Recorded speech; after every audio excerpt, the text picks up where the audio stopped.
Shalom. Call halal Yahweh Ba'ashim Yahweh Shai Ba'ashim Kodash.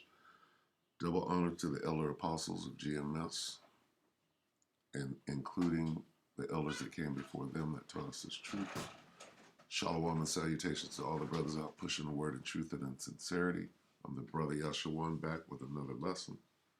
All right, and this one is going to be about how they are manipulating the system, right? Or moreover, how the Most High is bringing this place to an end. All right, and the title, because they in the video that we're going to watch, they keep saying the American Tragedy, so we're going to call it the Babylonian Tragedy. All right, that'll be the name of the video. Right. Okay, so we're going to bring up this scripture right here. This is Zephaniah 1 and 11. All right. How, ye inhabitants of Mektesh, which is the merchant district, for all the merchant people are cut down, all they that bear silver are cut off. All right. It says all your merchants are wiped out. Okay, and we see that that's going on. Why? Because they're giving people money right now. All right. They got unemployment. And people are like, we're getting so much in unemployment, we're not going to go work. We make more sitting on our butts. All right. So, and that's part of Esau's plan. And moreover, that's the Most High's plan. There's going to be no way back. Esau has a plan that he's going to come back. This is part of his plan, blah, blah, blah. Okay, let's read this in the, what is it? The ISV, International Standard Version. Wail, you who live in the market district, okay? Because all of the merchants will be crushed and all of their customers will be eliminated. All their customers will be eliminated. Okay? That makes it plain. All right, so with that, let's go ahead and watch this because it's kind of lengthy. All right. No customers. Wait, read that again. All of their customers will be eliminated. All right, back to this. All right, this is the Silver Report Uncut, May 6th, which is today. Yesterday was Cinco de Mayo. And the title of this video is Restaurants Can't Survive This. Hiring Crisis Pushes Small Businesses to the Brink of Collapse. All right. So this is Mektesh. This is the market district. Small businesses, not just restaurants, small businesses.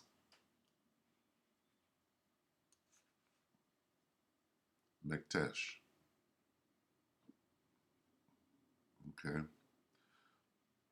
If you can't get people to work, right, because they're giving away money to sit on your butt, you got to shut down your market, your restaurant, your business. Okay. You're not making any money. You can't pay. You can't afford to raise the wages to get people in there. All right. So let's watch this. Let's talk about what's going on with this hiring crisis. It's becoming a real crisis. Restaurants, they are suffering. They're probably not going to make it. Most of them are probably not going to make it. And many, many restaurants have already closed already. And this isn't just, any particular restaurant. Large, small restaurants, they're all dealing with the same problem, hiring employees, along with a lot of other small businesses. Now, I wanted to cover some of these details here because there's over 110,000 restaurants that have closed, many of them permanently so far due to this crisis. A lot of it has been, difficulty with profitability. There's a lack of customers. They were closed down a lot of times. They needed to pay a lot of money to implement some of the measures and sanitation measures going forward. We covered how a McDonald's in Florida was paying $50 to anyone who would just show up to a job interview. Interestingly, my local McDonald's, and I'm not in Florida, also had the same thing on their sign. Now, I do know that it is a franchise, so perhaps they saw what they were doing in Florida and thought, hey, that's a good idea. Oh, but there's other franchises as well, like Taco Bell. They need at least 5,000 employees, new employees, and they're holding hiring events in parking lots. So, according to the National Restaurant Association, this crisis has reached unprecedented levels. And I wanted to cover the comments from Hudson Rail. He's the senior vice president for research from the National Restaurant Association, and he said hiring difficulties, they've long existed in the service industry, even before this crisis. When it comes to recruiting workforce, in January, 7% of restaurant operators rated recruitment and retention of workforce as their top challenge. By April, that number had risen to 57%. With fewer people in the workforce, the stimulus supports still in place, worker safety concerns. The stimulus support. Okay, why are they doing that? Right? They have to get money in people's pocket because then people can think, well, I have money, I'm going to spend my money. I'm a person now. And then suddenly they're going to say, okay, well, if you want to spend your money, that's in your account. Okay. Here's how you can do it. We're going to give you universal basic income, right? Hey, you're a person now. Now put this chip in your hand to be able to continue on being this person that you are, to be a buyer and a seller. Okay? Need for caregivers to remain at home, and much greater competition with other industries for workers, operators are returning to the pre crisis recruitment techniques for hiring. Unquote. Now, this is being referred to as the American tragedy. Now, I There it wanted is to right there. We'll call it the Babylonian tragedy. tell the story that came out from Mark Fox. He's from New York City. He owns 4 restaurants in New York City. And he said that while businesses are finally starting to pick up, hiring troubles, they have slowed down their momentum. And he said, we have difficulty hiring hourly workers, bartenders, servers, barbacks, busboys, runners, overnight cleaning staff, essentially everybody. Now, his main restaurant, his best and most successful restaurant, is the Rag Trader and Bo Peep Cocktail and Highball Store. What he said was, quote, we're probably 60 employees short. And also, I have one restaurant in Greenwich Village that I haven't reopened because they simply do not have the manpower, unquote. Now, an interesting point, my family and I went out to a local restaurant, and the funny thing is, just about all the restaurants where I live were closed on Tuesday, and it's probably due to a lack of business and, just the overhead it costs to operate these businesses. And so there was one still up. So he's talking about restaurants and businesses. Okay? Not just restaurants. Okay? People go, when they go shopping, okay, then you have to eat. All right? So continue. And I figured, hey, they probably would be pretty busy, but we went over there and ordered, and they were kind of busy, but they only had one employee on. It took an exceptionally long time. We went out to eat, and we were there over an hour waiting for our food, and my wife was really, really upset about that. And I kept telling her, there's one person in there. So I went in to help carry some of the things out to where we were sitting. We were sitting outside. It was a beautiful day. And she looked like she was having a mental breakdown. She was running around everywhere, this way, that way. And it was just really kind of sad. And what she told me was that they haven't had any business for months. And the owner, he wasn't going to be hiring anybody due to that fact. And my wife was so upset. She was saying that she wanted to go and leave a bad review. And it's just unacceptable to wait that long for food. And Babylon is falling. Okay? And the Most High is bringing it down. He put the spirit on Esau to run his little game, right? Because all of this goes towards the mark of the beast, all right? What are you doing? You're giving people money so they don't have to work. You're setting them up to put that thing in their hand. How are you doing it? You're doing it incrementally. You got a plan. You're running your plan. But men of the Lord, we clearly see everything that's going on. All right. Why are you giving people money? Well, you're getting them used to having money. So when it's time to put that chip, when it's time to receive that chip, okay, you're going to want to. Hey, we're giving you universal basic income. There right now, the stimulus, uh, unemployment, all of this is universal basic income. They just haven't called it that yet. So they're going to go from what is now to UBI. We're going to give you 2 G's a month, and we're going to put it on your chip. This is where they're going with it. Okay. You know how wives can be sometimes. And I just explained to her that this girl is taking orders. She's taking takeout orders. She's getting us our food. She's running around doing all the cooking, all of the order placing, and she's still hanging in there. I'm surprised that she hasn't quit. Obviously, a restaurant cannot endure like that. They cannot continue operating like that because as customers do come back and come out to eat, what they're going to find is terrible service, terrible wait times, and they're not going to go there anymore. But of course, I was able to explain to her the situation, and we still left a good tip because, she didn't bother us or bother my family for the way we were dressed. And with all the other restaurants in the area simply not operating due to the lack of demand, is thankful that they were still open. Now, it makes sense for things like waitresses and, all these bartenders because for the most part, their money comes in from tips. Now, at the Rag Trader, which is a 300-seat restaurant in its fourth week of reopening, he said it was hit very hard last year. What he said, he lost a devastating amount of money, that revenue levels were currently at half of what they were in 2019. And keep in mind, prices are going up all over the place. He said, though they are moving in the right direction, the biggest factor behind the difficulty it would be hiring. And the difficulty in hiring is behind the enhanced unemployment benefits, which now extend until the beginning of September. There it is. Okay. Now there's more, and you can listen to the rest of this. Okay. It's a Silver Report Uncut. All right, and it came out today. Restaurants can't survive. All right, so let's just get some precepts and we'll go ahead and close. So the Most High is bringing this thing to an end. All right, like He said He would. Zephaniah 1 and 11. Wail, you who live in the market district, because all of the merchants will be crushed and all of their customers will be eliminated. All right? Well, we're watching it. There's the report. There's the rumor of war right there. Okay, if you will. This is Ecclesiastes 12.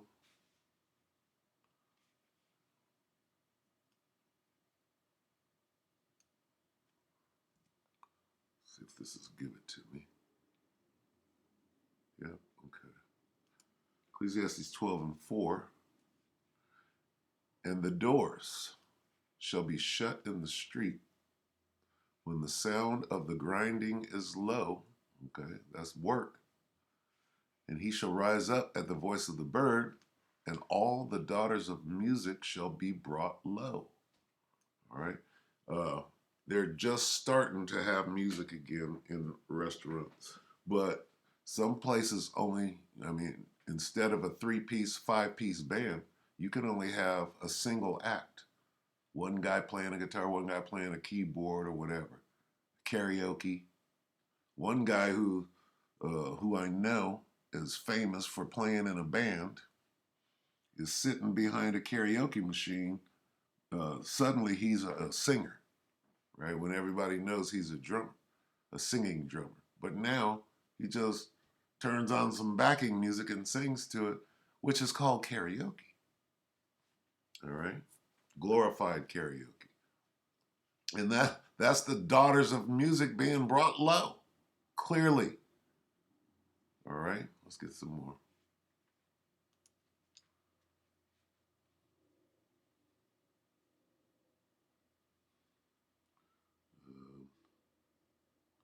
Let's get Jeremiah.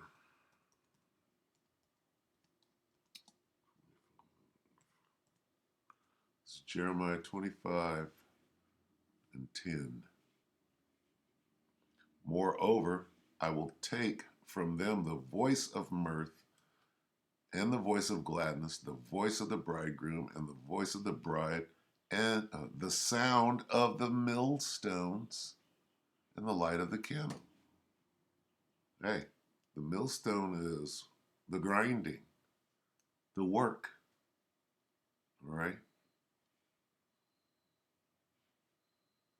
All right. There it is. This is Jeremiah 7.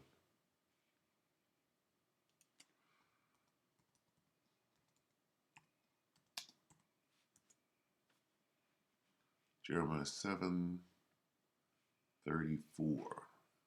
Then will I cause to cease from the cities of Judah and from the streets of Jerusalem the voice of mirth, the voice and the voice of gladness, the voice of the bridegroom, and the voice of the bride, for the land shall be desolate. Okay? No more good times. No more going out. All right? No more celebrations. All right? No more renting the hall and having a party or a wedding, right? Celebration or whatever.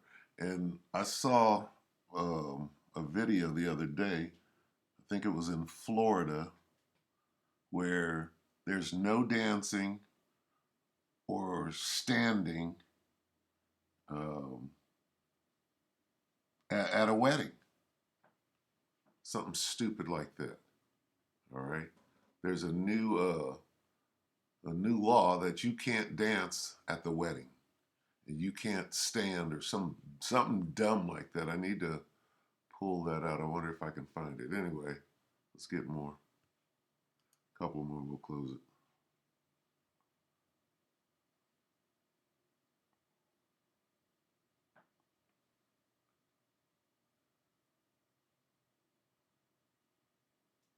Get, um, let's get Lamentations.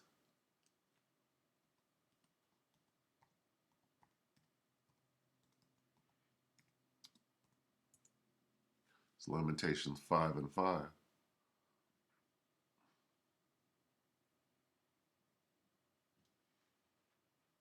Our necks are under persecution. We labor and have no rest.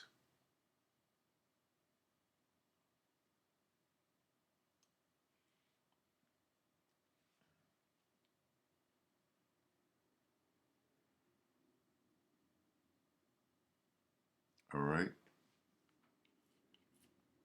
5:5. Salakia. 5:15.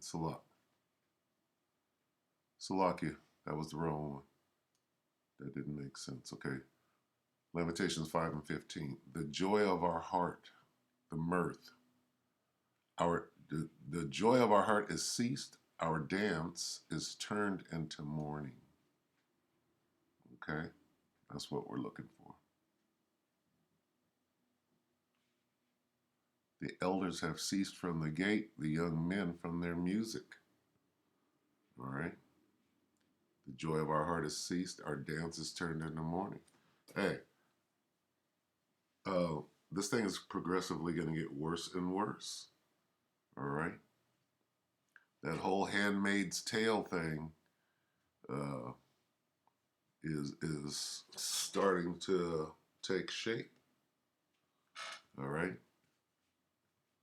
Which they've taken because they got the series out now. They took down the original movie.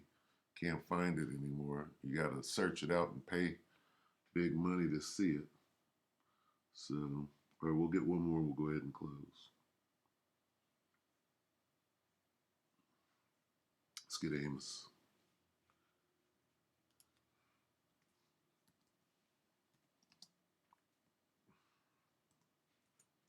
It's Amos 8:10. And I will turn your feasts into mourning and all your songs into lamentation. And I will bring up sackcloth upon all loins and baldness upon every head. And I will make it as the mourning of an only son and the end thereof as a bitter day. Okay? hey, fun time is over. All right. And you can see it. People are eating at home right now, but suddenly there's no more chicken, okay? Which is a veiled reference to we're fitting to starve you jakes out, okay? Because that famine is coming. And not the famine of the war, that's coming too, all right? But that real famine of food and water, that's coming too, all right? Yeah, you're going to have to, here comes a hyperinflation. That one loaf of bread is going to be half your paycheck or half your UBI. All right. So with that, it's just a heads up. I hope that the elect were edified, and with that, we'll say shalom.